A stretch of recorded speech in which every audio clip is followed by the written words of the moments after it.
All right, so now, why did we change tables? What are we doing? So now we're going to talk about the KPI part of our morning. So, as anybody knows who's on my board, I'm a big believer in what you track and what you measure gets done. So what KPIs are you going to track for next year? So here we are mid-October. It's not too soon to start thinking about next year. Anna, as I had mentioned earlier, is my CFO. And for me, we have certain things that we track. For all of you and your businesses, they're going to be different things. So what we're going to talk about now, and we're going to have a breakout session, is what KPIs are you going to track next year? So let's start thinking about it now, and I give you Anna.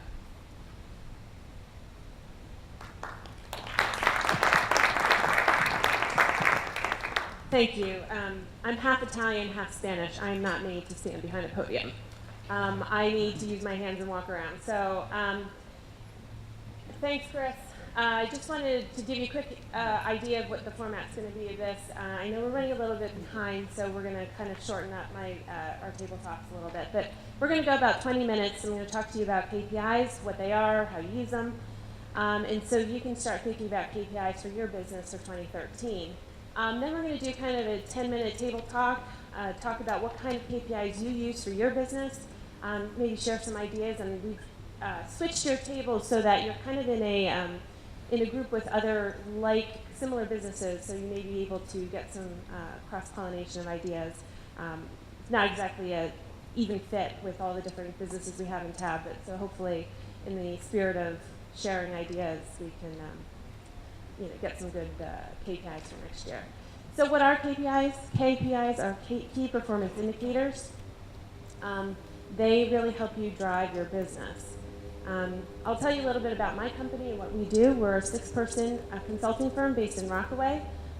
We do day-to-day accounting and financial management for small businesses, everything from CFO services to financial reporting and analysis, which is where the KPIs come into play, to accounting operations consulting, helping streamline accounting processes, improve the accuracy of your financials, get better information out of your numbers. That's what my team does. We don't do tax, audit, valuation like your typical CPA firm. We work with our clients' CPAs, but we don't do any of that fun stuff come January through April. So before we start, I just wanted to see if anybody, with a show of hands, have ever had a Monday morning conversation with a major client of yours that kind of went along something along the lines of this. Hi, thank you very much for all your business for the last 3 years. We're closing our doors effective tomorrow, and therefore we are no longer going to be ordering from you. And don't think about collecting those receivables. So your Monday morning starts off like this, right? Has anybody ever felt like this on a day-to-day basis? Show of hands? Hey, yeah, right. Fire after fire after fire. Or maybe it's not your main customer, maybe your biggest vendor calls and says, hey, we're not shipping to you anymore until you pay our past due invoices. And then you go home at night and you're like, how am I going to make this all work? How am I going to find the money to replace that customer? How am I going to find the money to pay my vendor? And through the course of the day, you probably had these 5 words come up.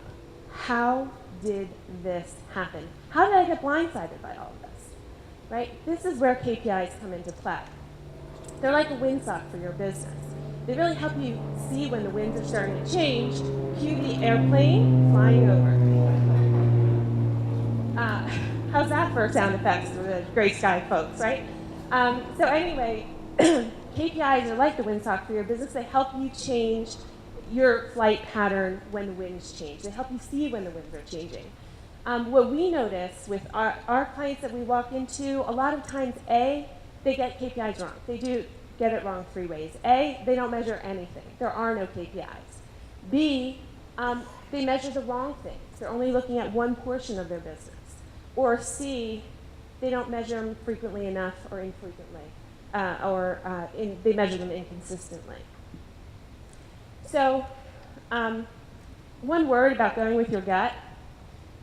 Guts got us into business. Guts keeps us into business. And they drive a lot of what we do. How many of you feel, say on a day-to-day basis, I'm going to go with my gut on this, My gut tells me this is working, it's not working. Intuition and gut really play a big part of business. But let me tell you a story about one of our clients who was running her business by her gut. She was a small manufacturer and had 3 different lines of business. She did trade show exhibits, she did what's called mobile marketing, and then she also did retail interior, so custom cabinetry for retail stores. And her gut was telling her, well, first of all, she had great intuition about her business, was able to capitalize on market opportunities, was growing 30%, but was having issues with cash flow. So her gut was telling her, keep at it. You're going to sell your way through the situation. The floodgates are going to open once you reach this next hurdle. But then she called us in, and we established a KPI for her. We looked at her profitability by line of business. And what we actually found was that fastest growing line of business, she was actually losing money. So if she was looking at her KPIs and following her gut, she would have sold herself into a hole. Her KPIs were saying, her gut was saying, sell your way out of the situation. Her KPIs were telling her, if you do that, you'll be out of business in 6 months. So KPIs keep your gut in check. So what did she do? She took that macro problem of, I'm having cash flow issues. She was able to hone in on that one product line via this KPI, and then change her pricing and her manufacturing process so that in 6 months she turned that business around.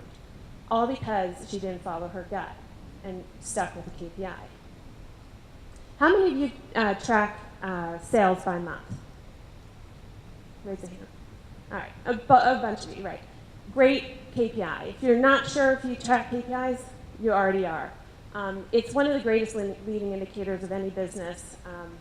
So I'm going to show you what we've done with one of our clients around the sales by month. Okay, we're not there. We work with a large landscaper that does large condo complexes. So he does the lawn maintenance and the snow removal and that sort of thing.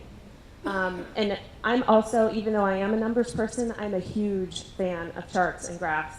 A picture's worth 1,000 words. So this is a chart of his sales by month. The orange squiggly line is his expenses. The different colors on the bars are the different lines of business. And so we looked at this chart because he came to us and he said, look, I'm having issues with cash flow. I mean, who doesn't have issues with cash flow? I'm having issues with cash flow. I know my business is seasonal. How am I supposed to predict what my bank balance is going to be? Does anybody see a trend?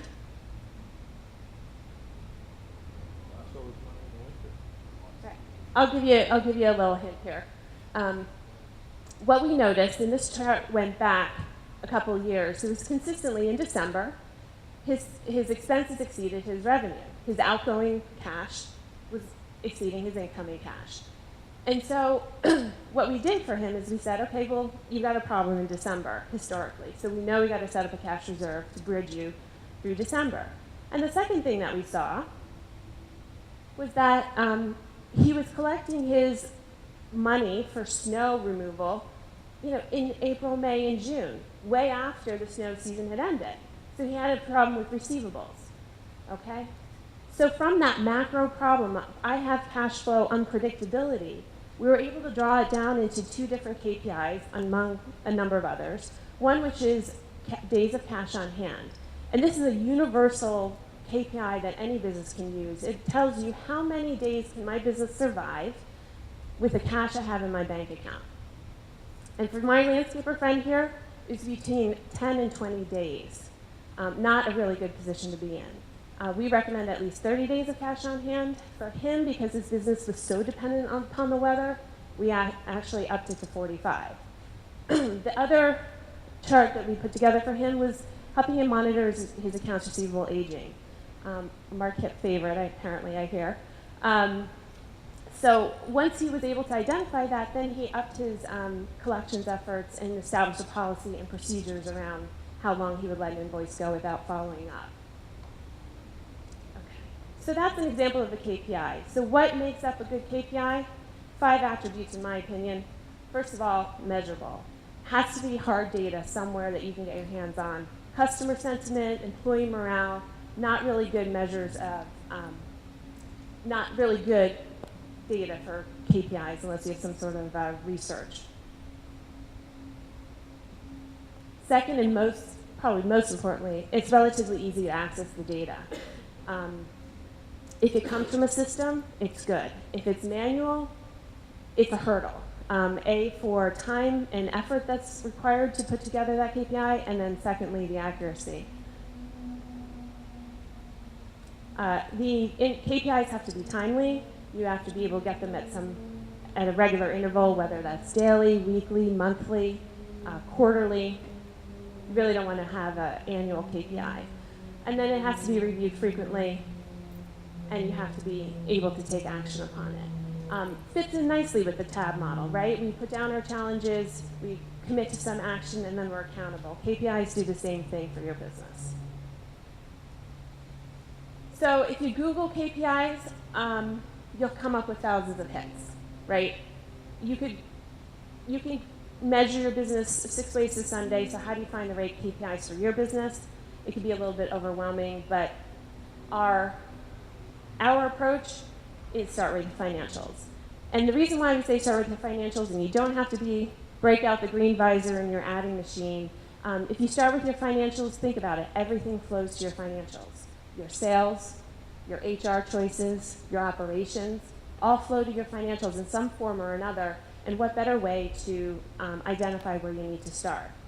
And then for those of you who are doing well, if you don't think you need KPIs, if your goal is to work less and make more, KPIs are a great way to get you there. They will help you identify maybe where you can squeeze more money out of in productivity, or hone in on what customers are driving your bottom line. So KPIs are really for everybody, but start with your financials. So what we're going to do is we're going to talk about some common situations that most businesses experience, some drivers and some KPIs around those. I've put together a sheet that your facilitators are going to hand out at your tables that kind of summarize this. So if you want to take notes, great. If not, you're going to get them at the end anyway. But when your sales are down, basically KPIs take a big macro problem like my sales are down. What do I do with that information? How do I find out what's wrong? We kind of narrowed it down to 3 categories. You either have a pipeline problem, not enough prospects coming in. You have a pricing problem, or you have a mix problem. So your mix may be that you have you're selling more dollar widgets versus $100 widgets. That's a mix problem. What kind of KPIs can you do to help you manage your sales if your sales are declining? I'm going to pull out a Chris Lipper favorite, first-time appointments, close ratios, sales cycle time. How long is it taking you from the time you talk to that prospect to the time you close that business? If that's getting longer, you can predict your pipeline. Are you going to make your sales target? Do you need to get more people in because your sales cycles are taking longer? For pricing, look at your average price. For mix, sales by product line.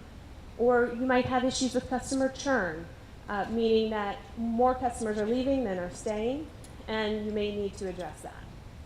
So those are all kind of situations that you can think about, and KPIs you can put together for a situation where your sales may be down.